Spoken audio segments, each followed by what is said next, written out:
Hello and welcome to the Fuse the Flint, the podcast where technology, innovation, and development collide. I'm Pia Opulencia, head of product and Gen AI at 8thLight.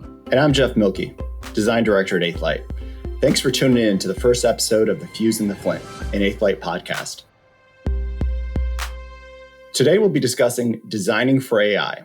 We'll talk through key considerations in product design for AI, touch on practical frameworks for responsible AI development, and share some actionable strategies to ensure fairness and transparency in AI-driven applications. So Pia, what's the first thing you like to tell prospective clients when they're thinking about incorporating AI, like Gen AI, into their product? I always like to try to focus them on what the problem is they're trying to solve. You know, it's pretty easy now with how accessible all these Gen AI off-the-shelf tools are to just tinker and play, but you can't do that aimlessly. It doesn't result in the best outcomes usually. So focus on a problem, right? Don't go applying tools where they're not necessarily needed. So it still comes down to like the general design process, right? What problem we're trying to solve, where are their user needs, and how can we find the right solution to meet those needs?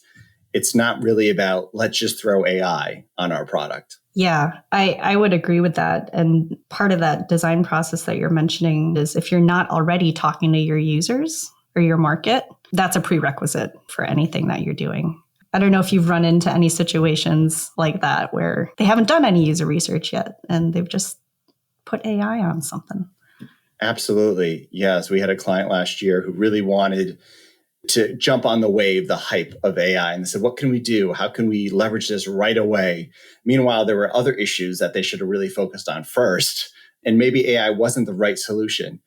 So maybe it's a good opportunity when somebody says, let's see where we can leverage AI to actually do an entire assessment of their product and see where there are pain points right now. Let's talk to our users. Let's look at our analytics and see where there could be opportunities to potentially incorporate solutions, one of which may be Gen AI.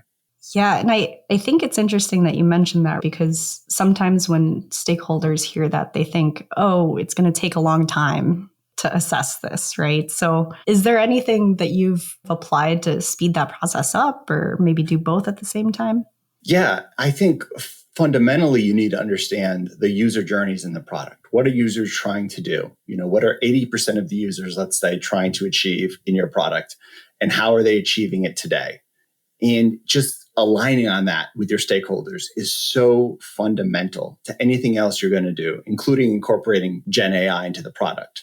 And then when you do figure out which journeys are problematic, is there a way to determine when Gen AI could potentially be a solution for a pain point that a user is having in one of those journeys? Yeah, I like to think of the opportunity to research spike pretty frequently, right? If there's a problem, prototype it, test it out, see if the user is going to respond to an AI solution or a Mechanical Turk automation solution. They might not even be able to tell the difference, nor should they. But I guess what considerations would you apply to a test like that if it's user testing with Gen AI and user testing with just some normal automation? Well, before I even would get there, I would say there are certain applications where Gen AI can work better right out of the box. Like if you want to leverage OpenAI and their API for stuff like quick content creation, a good example of this is what eBay is doing with their product description. You want to sell the latest iPhone, you just put that in there and it'll recommend text for you. You don't have to actually, as a user, look up the specs, look up the descriptive language. It will just write it for you. Fairly harmless. Another good use of Gen AI is what Amazon is doing in one of their prototypes, where they will consolidate all of the information from a review and FAQ section of a product. And you can ask any question about the product before you buy it. So basically, it's just looking at a bunch of data and then interpreting that data in a way that makes sense for the user. So these are some low-hanging fruit. So if there's a pain point for your customers around doing that kind of content, it could be something to consider.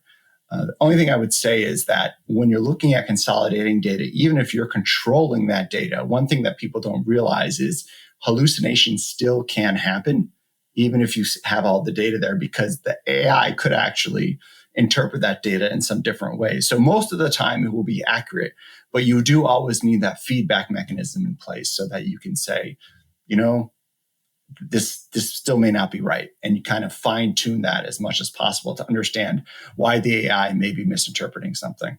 You bring up a couple interesting things there too, where hallucination is a feature of Gen AI, right? Yeah. It really wants to complete the prompt. It does. By design, right? So there are good applications for it and bad. And it's interesting that the two that you mentioned with eBay and Amazon are pretty low risk, right, if there is a hallucination.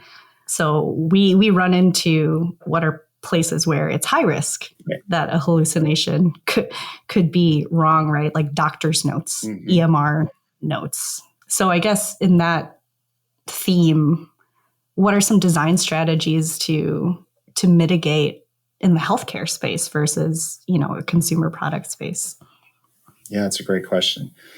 The key here is a concept that was used a while ago called human in the loop. And there's a couple of ways to think about this. One is evaluating, doing some QA on your product before your launch with a number of different scenarios, understanding what is the worst possible case scenario. And if that happens, how can we handle it proactively before it reaches the user?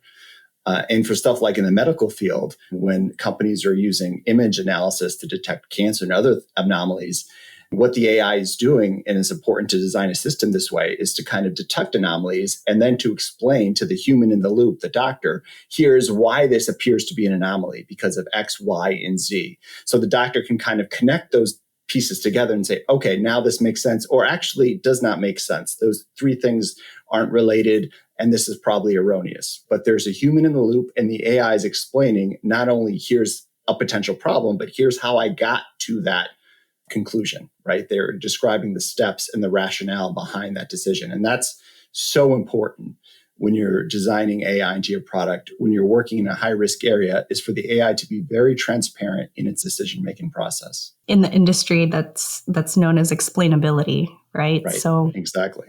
Providing an audit trail, as simple as that. And in some compliance and regulatory spaces too, that needs to be saved as a record.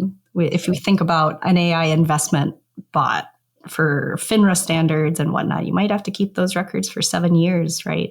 So it's been changing the way that teams think about how they're going to approach gathering the data, training the data, privacy within the data, quite a lot.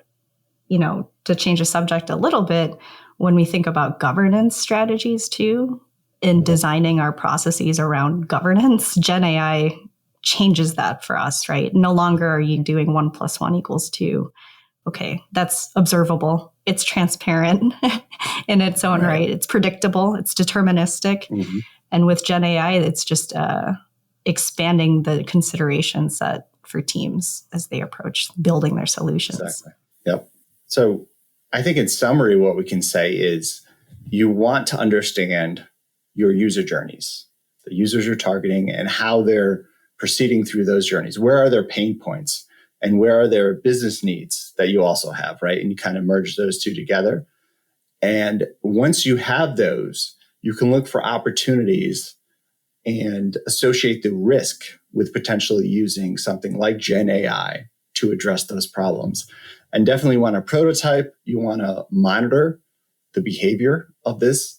You want to keep the human in the loop so that the human can understand what is going on and why it's going on before you even launch to actual users too, to kind of test out the system. But then when you do, and you're doing that situation like you were mentioning in healthcare, you'd want to make sure that the doctor is in control of the decision-making process and can be the arbiter of any conflicts that may arise from the AI.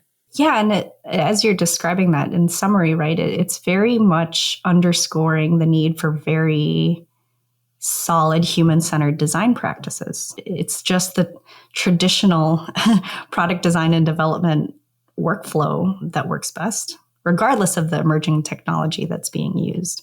Yep, exactly. Well, thank you, Pia. Thank you, Jeff. Thanks for joining us on the Fuse and the Flint. We'd encourage you to take a closer look at your own AI strategies and consider how you can incorporate responsible AI design principles into your products. To learn more, check out Athelight's website for more resources. I even have an article I wrote about designing for AI and one about using AI in the design process to empower your team to spend more time ideating and less time pixelating. You can find those links in the show notes. If you are in the process of prioritizing a Gen AI product and need some guidance, feel free to contact us at our AI Resource Hub. The link will be in the show notes. We hope today's conversation ignited your curiosity, inspiring you to think differently about technology and its capability to transform. Subscribe to stay updated on our latest episodes and visit us at athelight.com for more information. Until next time, keep sparking possibility.